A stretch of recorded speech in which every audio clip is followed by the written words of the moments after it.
اس کا مقام بھی. اسی لیے کوئی بھی آستانہ ایسا آپ کو نہیں ملے گا جہاں مسجد نہ ہو.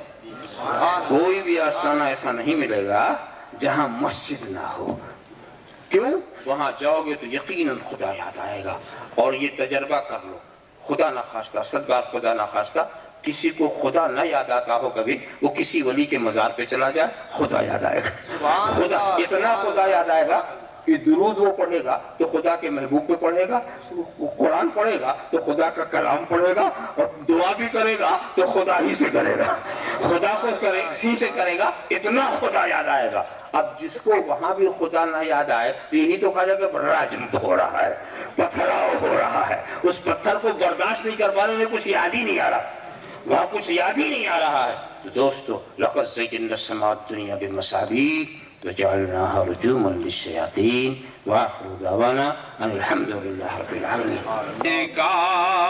یا نبی سلام علیکہ، یا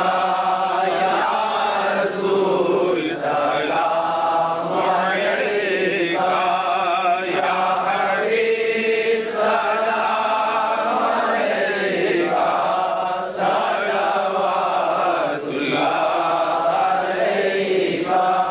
صلوات اللہ شاہ کریمہ دستگیرہ دل نوازا، ہم کو بھی مل جائے صدقہ رب حبل امتی کا.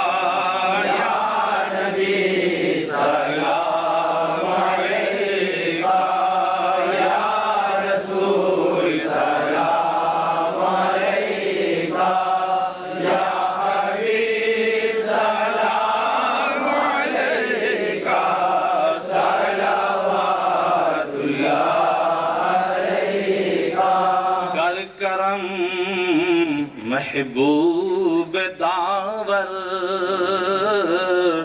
مرشدی مدنی میاں پر عمر میں برکات عطا کر اور دین کی خدمت لیا کر. یا نبی سلام علیکہ، یا رسول سلام علیکہ، یا حبیب سلام علیکہ، صلوات اللہ علیکہ. اے میرے مولا کے پیارے نور کی آنکھوں کے تارے، اب کسے سید پکارے، تم ہمارے ہم تمہارے. یا نبی سلام علیکہ، یا رسول سلام علیکہ، یا حبیب سلام علیکہ، صلوات اللہ علیکہ. الصلاة والسلام علیکہ یا رسول اللہ، الصلاة والسلام علیکہ یا حبیب اللہ، الصلاة والسلام علیکہ یا نبی اللہ، الصلاة والسلام علیکہ یا خیر خلق اللہ، الصلاة والسلام علیکہ یا قاسم رزق اللہ، الصلاة والسلام علیکہ یا عروس مملکت اللہ، الصلاة والسلام علیکہ یا زینت عرش اللہ، الصلاة والسلام علیکہ یا جمال ملک اللہ، الصلاة والسلام علیکہ وعلی آلک واصحابک وازواجک وذریتک وعلی مع امتک واولیاء ملتک وشہداء محبتک یا رسول اللہ. اللهم صل علی سیدنا مولانا محمد وعلی سیدنا مولانا محمد كما تحب وترضى. محمد صلی علیہ. اے خالق ہر بلند بستی، شش چیز عطا کنز ہستی، علم و عمل و فراغ دستی، ایمان و اما و تندرستی، مستحق کے یا لائق کرم. اس نقطۂ نظر سے خدا را نہ ہم کو دیکھ، دامن میں میرے کیا ہے گناہوں کے ماں سوا. اے رحمت دوام تو اپنے کرم کو دیکھ. خدا جس میں جب تک کہ میری جان رہے تجھ پہ صدقے تیرے محبوب پہ قربان رہے، کچھ رہے جان نہ رہے پر یہ دعا ہے مولا نزہ کے وقت سلامت میرا ایمان رہے. اللہم انا نعوذ بفضلک القدیم وطولک العظیم ولطفک العمیم. اللہم ادفع عنا البلاء والوباء بحرمة عبادك المقربين من الانبیاء والمرسلین والشهداء والصالحین والابدال والاوتاد اجمعین. ان اللہ وملائکته يصلون على النبی یا ایها الذین آمنوا صلوا علیہ وسلموا تسلیما. سيدنا مولانا محمد ألا إن أولياء الله لا خوف عليهم ولا هم يحزنون الذين آمنوا وكانوا يتقون. حسبنا الله حسبنا الله حسبنا الله ونعم الوكيل ونعم المولى ونعم النصير. سبحان ربك رب العزة عما يصفون. السلام